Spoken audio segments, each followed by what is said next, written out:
एसटीनं तब्बल 18% भाडेवाढीचा प्रस्ताव दिलाय। सततच्या महागाईमुळे भाडेवाढीचा प्रस्ताव समोर ठेवण्यात आलाय।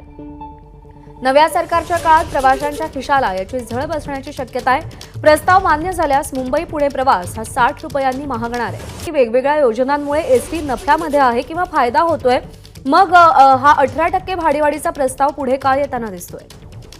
प्रज्ञा, कर्मचाऱ्यांचं वाढतं वेतन, वाढता इंधन दर, सुट्ट्या भागांची वाढती किंमत आणि टायर लुब्रिकंट यांचे वाढते दर यामुळे 2021 पासूनच भाडेवाढ केली गेली पाहिजे अशा पद्धतीची मागणी होती। शेवटचा 2021 साली भाडेवाढ करण्यात आली होती, त्यानंतर भाडेवाढ करण्यात आलेली नाहीये।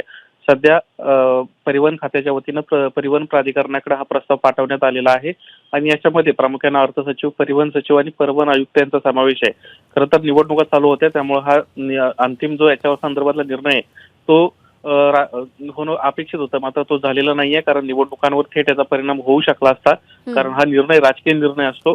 दुसरी महत्वाची बाब अशी आहे की 18% भाडेवाढ झाली तर साधारणपणे 50 ते 60 रुपये मुंबई पुणे खर्च वाढण्याची शक्यता आहे आणि हा खर्च एसटी महामंडळाला आर्थिक नफ्यामध्ये आणू शकतो, कारण दिवसाला सध्या 15 ते 16 कोटी रुपये एसटी महामंडळाला तोटा होतोय आणि हा तोटा भरून काढण्याची गरज असल्यानंच भाडेवाढ करण्यात येणार असल्याची माहिती मिळते।